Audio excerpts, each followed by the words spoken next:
नमस्कार दोस्तों, जय जवान जय किसान। आज हम लहसुन मंडी के अंदर आए हुए हैं। लहसुन मंडी में क्या आवक रही, कितनी गाड़ियां रहीं, कितना नहीं, उसके बारे में आपको जानकारी देने के लिए हम आए जितेंद्र खुराना जी के पास। नमस्कार राजू भैया जी, क्या हाल है? बहुत बढ़िया भाई साहब। राजू भैया, आपका पहला इंटरव्यू लिया था, आज हम दोबारा से आपके पास आए हैं और वो इंटरव्यू ने झंडे भी गाड़े हैं और किसान भाइयों ने हमारा उसमें कमेंट्स भी दिए थे कि आप जितेंद्र खुराना की दोबारा से न्यूज़ लिया करो, रोज़ दिया करो। रोज़ हम आ नहीं पाते हैं, तो आज के बारे में बताओ, लहसुन की क्या जानकारी है, आज मंडी के कितनी गाड़ियाँ थी, कितना नहीं, उसके बारे में नॉलेज दो और क्या आगे का भविष्य लहसुन का रहने वाला है। देखो जी, सबसे पहले तो किसान भाइयों को धन्यवाद जिन्होंने मेरा इंटरव्यू देखा और उसको प्यार दिया। दूसरी चीज़, डेली अगर आपने देखना है तो मेरा खुद का चैनल भी है जितेंद्र खुराना गायलिक के नाम से, आप उस पर भी आ सकते हो, देख सकते हो। आज लहसुन में मंडी में 15 गाड़ी आई थी, जिस नए की, एक गाड़ी पुराने की थी। नया माल में कल से 2-3 रुपये बढ़े हुए हैं, डिमांड बहुत अच्छी है और बैलेंस था हमारे 3000 कट्टे का मंडी में। लगभग मंडी क्लियर हो जाएगी, सेल ठीक चल रही है, कोई कमी नहीं है। कोई ज़्यादा रोके तो अलग बात है, जिस हिसाब से सेल है मंडी लगभग क्लियर हो जाएगी। और पीछे छुट्टी है, आज बंद है मार्केट, इसी हिसाब से मंडे भी माल कम आएंगे और थोड़ा ठीक रहेगी मार्केट। राज अगला हफ्ता अगर प्रेशर पड़ता है, मालों की आवक ज़्यादा होती है, तो थोड़ा बहुत 2-4 रुपये का कंसेशन आ सकता है, नहीं तो अभी यही पोजीशनें चलती रहेंगी जी। तो रेट तो वही चल रहा है, जो मोटे माल है 65 रुपये देसी, और लाड़वा चल रहा है 50 रुपये 55 रुपये, और छोटे माल जो है छोटा लड्डू 40 से 42, गोली 20 से लेके 25 रुपये, और ऊटी माल जो है वो 80-85 जी। तो यही पूछ रहे थे क्योंकि किसानों के लिए सबसे बड़ी चीज़ है कि आप आड़ती हो, किसान सीधा डायरेक्ट अपने घर आता है, तो इन चीज़ों में किसान को क्या बेनिफिट होनी चाहिए कि जो हमारे राजू भाई के पास लहसुन बेच रहे हैं, हमारे पास आलू, तो हम किसानों तक जो बातें पहुंचाना चाहते हैं वो ये है कि डायरेक्ट हमसे संपर्क कर सकते हैं। बिल्कुल, इसमें एक खास बात ये है भाई साहब कि हम लोगों के इंटरव्यू देने का मेन मकसद क्या है। हमारा मेन मकसद कोई पैसा कमाना नहीं है, कोई यूट्यूब पे हमारे को पैसे नहीं कमाने, ये पहले आप दिमाग में रख लीजिए। हम यूट्यूबर नहीं, हम आड़ती हैं। कुछ यूट्यूब वाले आप लोगों को भी लिए बुराई कर रहे हैं, कुछ हमारी भी, मैंने भी चैनल बनाया, उनको कुछ दिक्कत हुई। मेन मकसद भाई साहब सिर्फ यही है हमारा कि किसान हमारे साथ डायरेक्ट जुड़े। आज समझे कि आज अगर हमारे साथ 15,000, 20,000 या 50,000 किसान जुड़ा हुआ है, कोई भी मौके पे कहीं तेजी लगती है, कहीं जैसे आपका आलू का काम है, कोई प्राकृतिक आपदा आती है, तो सबसे पहले आड़ती को पता होता है वो आपदा जरूरी नहीं कि आपके आलू के क्षेत्र में आए। बिल्कुल है, बिल्कुल है। वो हो सकता है जैसे कहीं किसी दूसरे देश में प्राकृतिक आपदा आ गई। एक चीज़ और है राजू भैया, जो मंडी ये एशिया की सबसे बड़ी मंडी है और यहाँ से हर बंदे का कांटेक्ट रहता है, हर एरिया का, चाहे वो बंगाल हो, चाहे आसाम हो, चाहे गुजरात हो, चाहे बाहर की एक्सपोर्ट क्वालिटी पोर्ट होना हो, तो हर चीज़ की यहाँ एक खबर भी रहती है, तो उसका भी इम्पैक्ट हम लोगों को इतना नॉलेज रहता है कि हम किसानों को अपनी बात बता सकती है। मैं वही आपको बोल रहा हूँ कि कोई भी प्राकृतिक आपदा आती है तो सबसे पहले वहाँ आलू की खपत सबसे ज़्यादा होती है। आलू, चावल या आटा, ये 3 चीज़ की खपत सबसे ज़्यादा होती है। अब किसान, आज तो हर एक के हाथ में मोबाइल है, सबको पता चलता है, लेकिन अब जैसे वहाँ पे भूकंप आया टर्की में, इंडिया से कितना आलू गया, अब ये तो किसी को पता ही नहीं, क्योंकि हम सब अपने अपने कुएं के मेंढक हैं, सबको अपने इलाके का पता है, आगे का नहीं पता। तो वो हम लोगों के माध्यम से पता चल सकता है।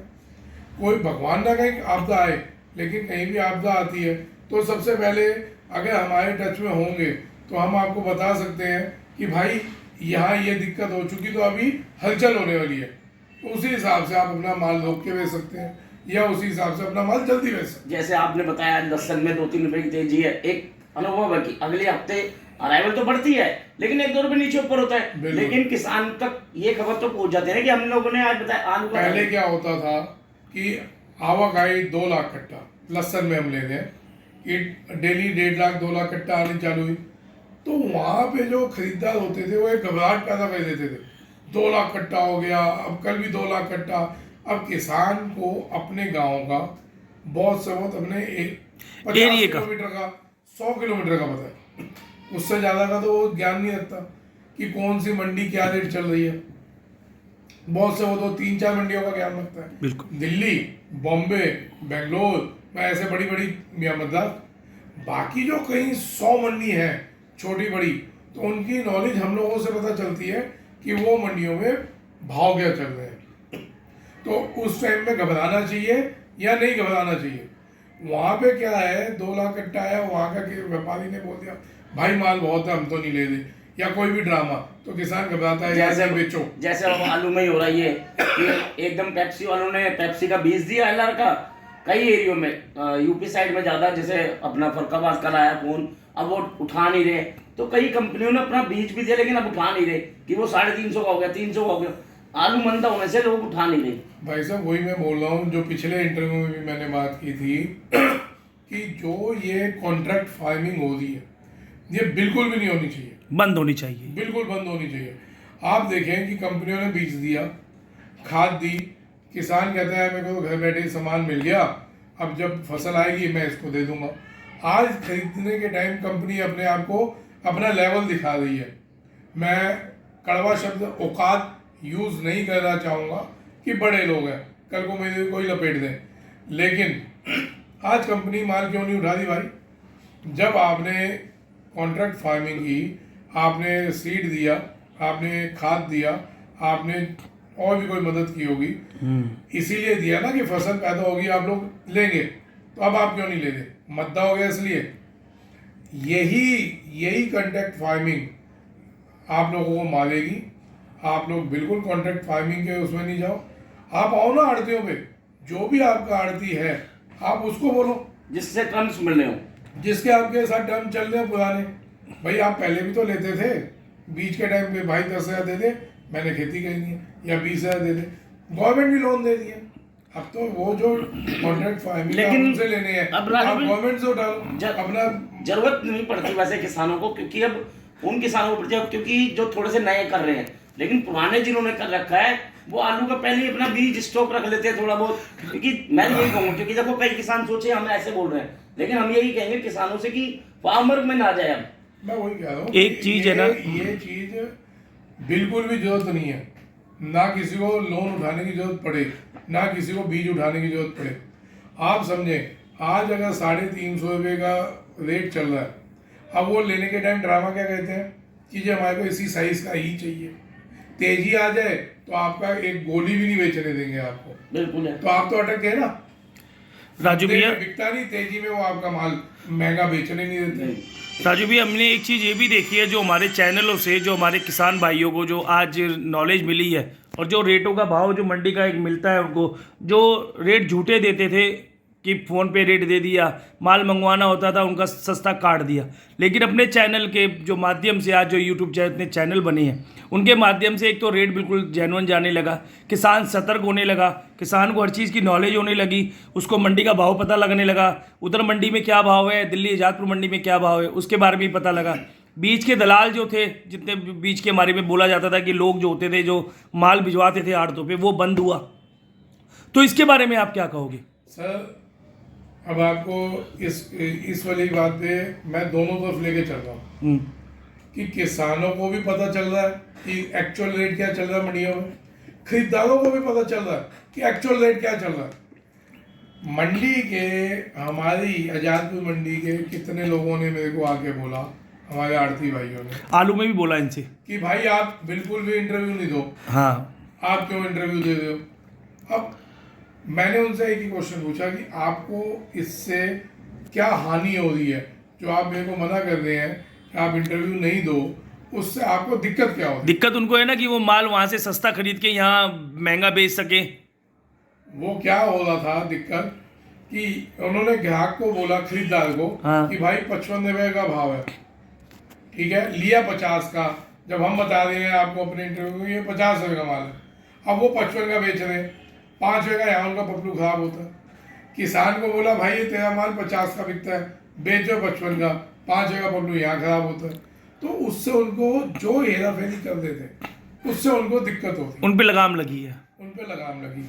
अब उससे कुछ लोगों ने मिलके मेरे पे माल भी कम कहना चालू किया, क्योंकि व्यापारियों को भी दिक्कत है। जैसे मेरे पास भी नहीं होता, तो लोग मजाक भी उड़ा दें कि माल कम हो गया।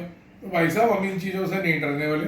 माल कम हो गया कोई बात नहीं, मेरे नसीब में अगर एक रोटी लिखी है, एक रोटी आएगी और मैं एक रोटी ही खाऊंगा। वो भी किसान है। 2 रोटी लिखी है, 2 रोटी आएगी, मैं 2 ही खाऊंगा।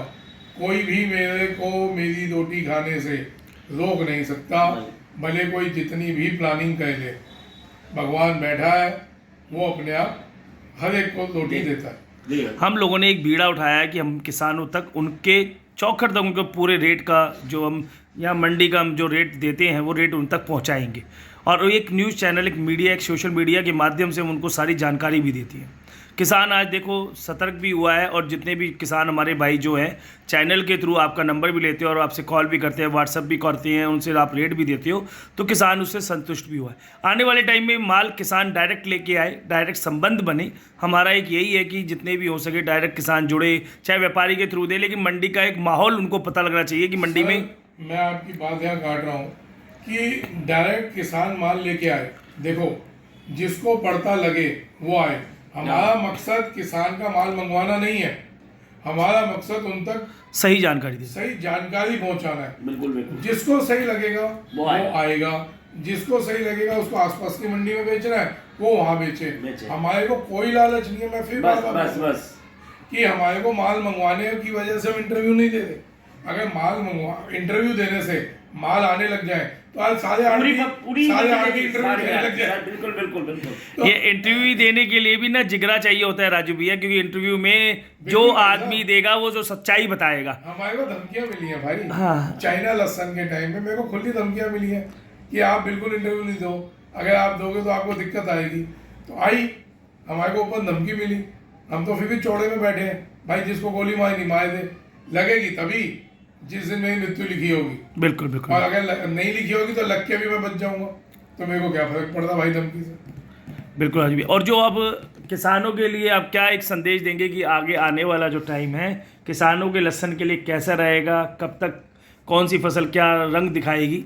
सर मेरा एक ही संदेश है, एक ही नारा है, किसान के साथ साथ व्यापारी बनो। किसान पैदा करने तक किसान रहो, बेचने के टाइम व्यापारी बन जाओ। किसान बन के नहीं बेचो लहसुन को। आज तक आपने किसान बन के बेचा है, अब व्यापारी बन के बेचो। आप हमारे जैसे लोगों के संपर्क में हो जो कि 35 40 साल के एक्सपीरियंस किसान है। आप हमारे यूट्यूब चैनल, भैया के आपके यूट्यूब चैनल से जुड़े हैं, मेरे यूट्यूब चैनल से जुड़ो, जितेंद्र खुराना पे आप जाओ, देखो डेली की इंफॉर्मेशन आपको लहसुन की मिल रही है। लहसुन बेचने से पहले आप हमसे संपर्क करो। कॉल मैं नहीं उठा पाता, मेरे व्हाट्सएप करो, मैं आज भी 100 200 आदमी का व्हाट्सएप पे जवाब दे रहा हूँ। आप मेरे को व्हाट्सएप मैसेज करो, आपको पूरी सलाह दूंगा। माल रोकना चाहिए, माल बेचना चाहिए, अगर मद्दी है तो क्या करें, मद्दी नहीं है तो क्या करें। अभी फिलहाल आप किसान भाइयों के किसान भाइयों के लिए आप क्या कहेंगे कि माल को भी रोकना चाहिए या तेजी आनी है, क्या है? सर अभी बहुत अच्छा रेट चल रहा है, अपनी लागत के जितना माल बेच लो, उसके बाद लागत अपनी निकाल लो, बाकी जो माल बचा है वो रोक लो। और समझदारी करनी है, और थोड़ा रिस्क उठाना चाहते हो, इस टाइम में सारा माल बेच दो, आगे मद्दी आएगी फिर खरीद लेना। मैं बार बार यही कहता हूँ कि किसान पैदा करते टाइम किसान बनो, बेचते टाइम व्यापारी बनो। अगर जिस दिन आप लोगों ने इस बात को ढंग से समझ लिया, एक किसान के घर में भी कंगाली नहीं रहेगी। जो व्यापार दुनिया कहती है वो व्यापार आप लोग कर सकते हो। आप जमीन से जुड़े हुए लोग हो, आपको पता है कि ये लहसुन कितने दिन रुक सकता है, कितने दिन नहीं रुक सकता, या ये आलू कितने दिन रुक सकता है, कितने दिन नहीं रुक सकता, ये हमको भी नहीं पता। बिल्कुल बिल्कुल बिल्कुल बिल्कुल। ये बात सही कही, क्योंकि कोटा लगता है डैम पालू, तो ये हमें नहीं पता डैम पालू कब तक रुक सकता है। जैसे लहसुन की नॉलेज है ऐसे आलू की, लेकिन किसानों को उनकी खेती की पता है कि ये कब तक रुक सकती है। तो जो फसल की नॉलेज आप लोगों को है वो किसी को भी नहीं होगी। वो नहीं हो सकती। भले हमारा 40 साल का 35 साल का एक्सपीरियंस हमें आदत का है कि हमें पता ही है आलू इतने भाव में मिलता है, आगे ये क्या 10 हो सकता है क्या नहीं हो सकता ये बता सकते हैं, लेकिन ये कितने टाइम तक रुकेगा ये किसान के अलावा कोई नहीं बता पाएगा। बिल्कुल इसलिए पैदा करते टाइम आप किसान बने, बेचते टाइम व्यापारी बन के बेचे। आप कांटेक्ट में रहे हमारे, जितेंद्र खुराना गायलिक पे आओ, भैया के चैनल पे आओ, एक ही बात है। आप राजू भी अपना बिल्कुल विजिटिंग हमारे कार्ड और अपना फ़ोन नंबर, दुकान नंबर आप इनको बताएं, अपना पूरा नाम भी बताएं। सर जितेंद्र खुराना के नाम से मेरे को लोग जानते हैं, प्यार से राजू लहसुन वाले के नाम से भी जानते हैं। और आजादपुर मंडी में A287 नंबर मेरी दुकान है। मोबाइल नंबर 98 112 68 555 और ये मेरा विजिटिंग कार्ड है। D Jitendra Kumar Mahendra Kumar A287। धन्यवाद। नमस्कार, आदाब, सत श्री अकाल, भारत माता की जय। जय जवान जय किसान। सभी किसान भाइयों से निवेदन है कि हमारे चैनल को लाइक करें और सब्सक्राइब करें, जितना भी हो सके ज़्यादा से ज़्यादा शेयर भी करें और कमेंट्स भी दें, जिससे कि हम आपकी आगे की जो भी परेशानियां हैं या जो भी कमेंट होंगे हम उनका हल निकालेंगे। जय हिंद।